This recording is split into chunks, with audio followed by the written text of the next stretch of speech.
Hey everybody, and welcome back to Typical American. I know I've been gone for a long time. Started in, I think, November or December of last year. I ran into some family issues that ended up keeping me from making videos. Between that and work, and then work and COVID, I haven't been able to put anything out since that happened. I think I did one video on current issues that were happening at the time. And then I did a live stream, I believe, not that long ago. Actually, it was a while ago. But here and there, but I wasn't putting out or able to put out videos like I had been in the past. I apologize for that. I apologize for falling off the face of the earth. But now we're back, and there are some videos that I promised you guys. One on the Bren 2 update, an update on the 22LR that I've been working on from that was my grandfather's. And then my father's, and then passed down to me.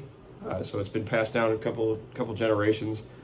So it's important to me that I get that thing up and working again. And I finally found out what the heck is wrong with that thing. So look forward to that video where I get to explain what went wrong with it, and then how we're going to fix it. And then there's tonight's video, which is one that I promised you guys on the Arex Rex01. So sit down, stay tuned, and I hope you guys enjoy this video on the Arex Rex01S. Well, your first question is probably, what the heck is an Arex Rex01? Well, let me show you. It's this handgun right here. This is the Arex Rex01S. This is the full-sized 9mm handgun from Arex. And yeah, this thing is a beast, right? I first learned about this handgun on the Military Arms channel when he came out with his gauntlet test video. I watched that thing, and that's, if you don't know what a gauntlet test is, or you haven't checked out Military Arms channel, please do so, because that channel is awesome. I'm an avid follower of Tim and the Military Arms channel. Please go check them out, because that's where I learned a lot of the info that I know. It's why I have a Rex01 in the first place. Like I said, that gauntlet test, he puts it through, sand, water, dirt, mud, the whole bit, trying to get this thing to fail, and it didn't, right? And it just speaks to the quality of this thing, right? It's just so reliable. And then he came out with another video demonstrating even more of the reliability. He put 1,000 rounds through it in about 15 minutes, right? And just got this thing cooking, and still not a single malfunction. And I was just looking at these videos, and I was like, wow, I really want one of these. What really sold this handgun for me was when Tim released the factory tour of Arex, right? And I just got to see how these things were put together, and just the amount of time and dedication and just the quality that goes into these things is just absolutely amazing, right? I mean, the damn things have birth certificates, and if that doesn't tell you anything, I don't know what does. I mean, I've put about 1,600 rounds through this thing myself, feeding it all types of ammo. I fed it steel cased ammo. I fed it ball of all different grains. I fed it hollow points of all different types. I even fed it the rip rounds that came out a long time ago that you don't see anymore because they were absolutely awful, and not practical. But yeah, I put every single type of ammunition you can think of through this thing and could not get it to fail. I even loaded a magazine up with the different types of ammo, trying to get it to choke up on something, and it wouldn't do it, right? And I just had a great experience with Arex and the Rex01 pistol. Funny story is, this is not the original pistol that I picked up from Copper Custom. If you guys don't know what Copper Custom is, it's affiliated with the Military Arms channel. Tim's a partner with Copper Custom, and that's originally where I picked up the firearm. I picked up a Arex Rex01C, which is their compact version, because I wanted to carry this thing. I wanted the compact carry version, and didn't even get to put any rounds through that thing, which was kind of disappointing, because when I got it, I was in the middle of transferring from Washington to Oklahoma, where I am now. I ended up leaving the handgun with my brother, who lived down in Texas at the time, so that I could finish my moving and everything like that. I didn't have anywhere to securely put my firearms. So I sent him with him. And when I got all moved in and settled here, I had him send that pistol up. Well, he dropped it off at this place called Sharpshooter Inc. Down in Corpus Christi, which is where he was living at the time. And I get a phone call a few days later from Sharpshooter saying that my firearm has been stolen out of their store, which was very depressing for me. And I was just like, man, I didn't know what to do. I got a phone call from the local police department to, informing me of my case and everything like that. And then also the ATF was involved. They ended up catching the guy that stole my firearm. He ended up being a felon in the first place, wasn't even supposed to be in that store. But he snuck himself into the back office where my pistol was being prepared to ship, and he stole my pistol right out of the box. Left the magazine, but he stole the pistol. I don't know what he was planning on doing with it. Maybe he was going to single shot it. I don't know. But he stole my Arex Rex01C. Now, the cool thing about it, and there isn't much coolness that comes from that story other than what Sharpshooter did in response to my pistol being stolen. Now, they didn't have to do this, or at least I don't think they had to do this, but they did anyway. They covered my loss, right? It got stolen out of their store, so they said, you know what, if we don't find anything out in this amount of time, then we're going to go ahead and replace your pistol, and they did. They got the model wrong, but I ended up falling in love with the full size anyway, so I'm glad that they sent me the full size. I really like this handgun. This is the handgun that they sent me in replace of my other handgun. I still don't have that one back, so I don't know if I'm ever going to get that one back. It's probably sitting in an evidence locker somewhere, which is kind of depressing because, like I said, I really like that handgun. But yeah, that's kind of the backstory with me and the Arex and how I came to find out about the Arex Rex01. In this next segment of the video, I'm going to break down all the features on this handgun, right? So right off the bat, I just want to put out that the sights and the grips on here are not the ones that come on the standard handgun. These have been replaced since I've gotten the pistol. I upgraded them since have put tritium night sights in, and G10 Hogue grips are the upgrades that I've done to this thing. The original grips were just a little too thick for me. I have medium-sized man hands, and I wasn't able to get a nice grip. It wasn't comfortable for me to grip this handgun with the original grips that it came with. Any gun that I decide to carry, I replace the sights with tritium night sights if they don't already have them. But originally this thing came with the three white dots standard, which were actually pretty nice sights when I first got it. They were nice sights and they were on target right out of the box. I really liked them a lot. You have forward and rear serrations on the slide. What I don't like, something that, it's really not that big of a thing, it's more aesthetics, but the red marks that let you know when the safety's off, that is ready to shoot, have since come off since I started putting rounds through this thing.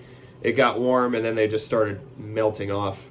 So it's completely gone on that side, as you can see. And then on that side, it's just kind of smearing on the slide, which is, like I said, not really a huge deal. It's more aesthetics, and I know when the safety's on and off, so it's really not that big of a deal. I just thought, maybe they would have put more into that one. It's just a quality thing. It's just, like I said, aesthetics. I have a 1913 Picatinny rail right here, which accommodates my flashlight, which is an Olight PL2 Valkyrie. It's a nice flashlight. I'll get into another video with that thing later on. Currently, how I have this thing set up is with 20 round magazines and that flashlight on it. You have ambidextrous safeties. You also have ambidextrous magazine release, and then you have the slide stop and slide release right here, which is also the decocker, which is just like the SIG P226 series, right? Going back to the grips a little bit here, another reason why I replaced the grips were because of the thickness. It was really hard to get to the magazine release, right? Since replacing them, it slimlined the grips down a little bit, makes it, I hardly even have to think about getting to the magazine release to get a magazine out of there. which is nice now. Like I said, it's a lot more comfortable having replaced those with the Hogue G10 grips. Yeah, so just really nice pistol. Pretty standard features, but just very, very nice shooting. And we'll get into some of the upgrades that I put into this thing other than the sights and the G10 grips I'll show you here. I picked up some 20 round magazines from Gun Mag Warehouse. They use the regular 18 round magazine body from the Rex01, and then they add a +2 Mech-Gar floor plate onto it, which gives me another 2 rounds. So all in all, I have 20 rounds right here. These are really nice. These haven't failed me yet, and I like having 20 rounds. So I have 2 of those, and then I also have the 17 rounders, which came standard with the Arex Rex01. Like I said before, I also carry it with a flashlight attached. So this is what it looks like when I have the pistol together full. Right, 20 round mag, flashlight, night sights, G10 grips. Those are the upgrades that I put onto this thing. Getting to the last feature is the trigger, right? The trigger is pretty decent in double action. It's not gritty or anything. It's really smooth, has a clean break, but it's a tad heavy. It's got a pretty heavy double action. I would say just a tad bit more than my M9 service pistol that I'm issued at work. And the only people that are going to know what I'm talking about are people that own Berettas or people that have served in the military during the Beretta's time in service. Since now we're moving over to the M18 here in the Navy. So, but yeah, like I said, it's nice, it's smooth, has a clean break, but it is a little heavy. Now this single action, I gotta drop the bag here. The single action's nice. You have a little bit of take up here, hits a shelf, and then click. But yeah, it's really nice. And then the reset is right there, and then full release. So it's got a pretty long reset, but then you release, pull that little bit of slack, and then click it. It's a nice trigger. The single action is really nice. The double action, like I said before, just a tad heavy. At least in my preference, it's a tad heavy. Moving on, we'll go into the disassembly and reassembly of the Arex Rex01. All right, everybody. This is going to be the disassembly and reassembly of the Rex01 S pistol. Now, before you start, you want to make sure that it's clear, so I'm going to drop the mag out, right? Lock that slide to the rear and make sure that it's clear, which it is. And once you've made sure that it's clear, you can rotate this disassembly lever down till it clicks. And then I'm going to hit the slide release and let that thing ride forward right off the frame. And here's your frame. I'm going to decock it and let that hammer come down, ease it down, because you don't want to decock it and not hold it. Otherwise, that hammer is going to slam forward and you have a potential of breaking the hammer and then having a broken firearm, which sucks. So, yep, there's the frame. Not a whole lot of wear. Just some finish wear here. And then on the hammer, some contact points, right? And that's normal. I mean, 1,500 rounds, I'm not seeing any real premature wear on any of this handgun, which is nice. And like I said, the amount of detail and the amount of heart that went into putting this thing together, as I saw in the factory, it's no surprise. So to disassemble your slide and barrel assembly, you're just going to pull up on your spring guide rod here, and it comes right out.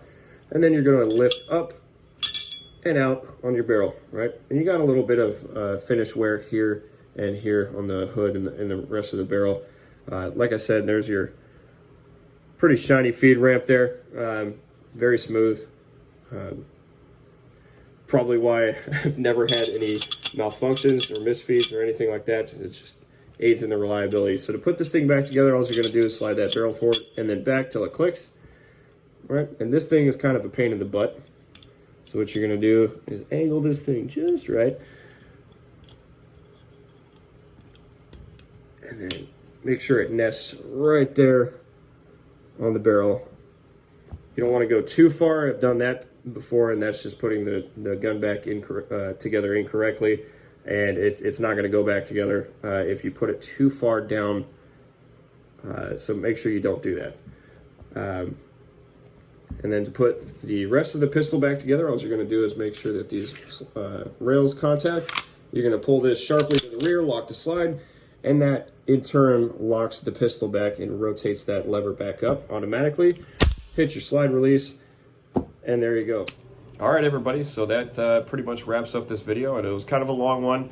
It's my first video back, so bear with me. But I hope that you've taken something away from this video. I hope you've learned something. I think my Arex Rex01 has turned out pretty well. I like how it's set up. It's my preferred carry gun. Like I said, the reliability is just through the roof, in my opinion, and which is why I've decided to stick with this handgun. There'll be more videos to come. I hope you guys are ready for those, and we'll talk to you later.